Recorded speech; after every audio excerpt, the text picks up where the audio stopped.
So welcome everyone. And so Robbie talked a little bit about COVID and some of the changing scenarios in the environment. I'm going to focus more on just cash flow and decision making. These things would apply in any time, but they're especially important now. And as a general rule, the way you want to analyze decisions is you kind of want to look, right at the outset, what will this cost, right? And what it will cost, that won't happen on day one, right?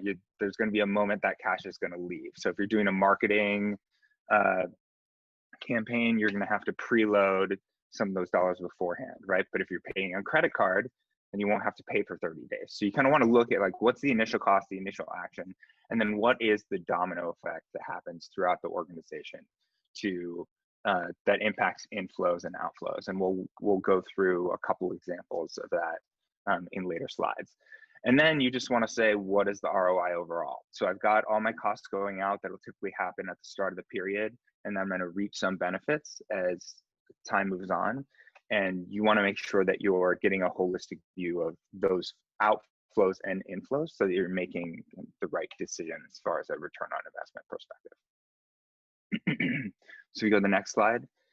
Here are just a few of the examples. There's a lot of what if scenarios that you're going to experience in your business.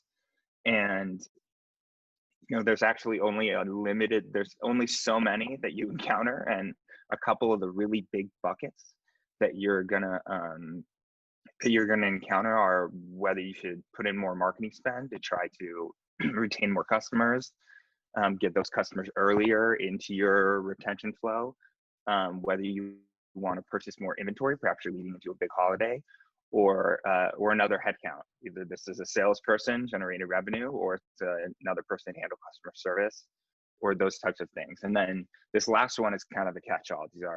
There are fixed and variable factors. And when I say fixed and variable factors, and we'll touch on this later, fixed factors are factors that stay the same.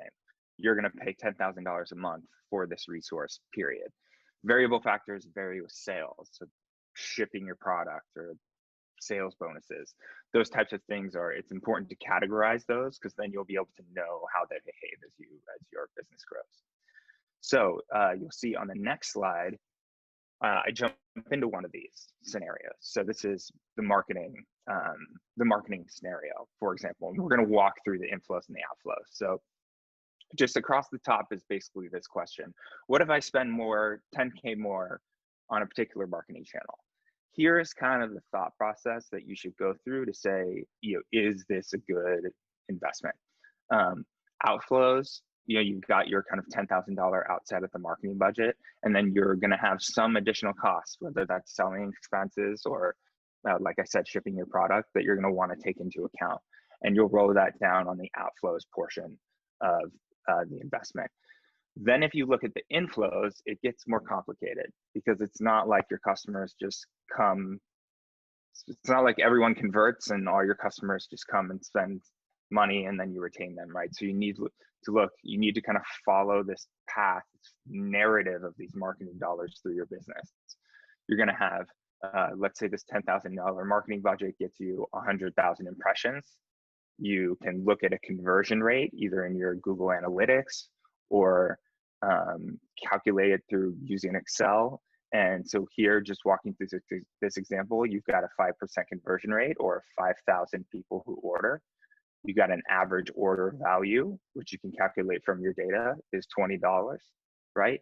And I actually forgot to update this, but you can see that totals to a revenue amount. And then this retention spend is a really important number, because you're not just going to get revenue from the initial purchase that the customer makes.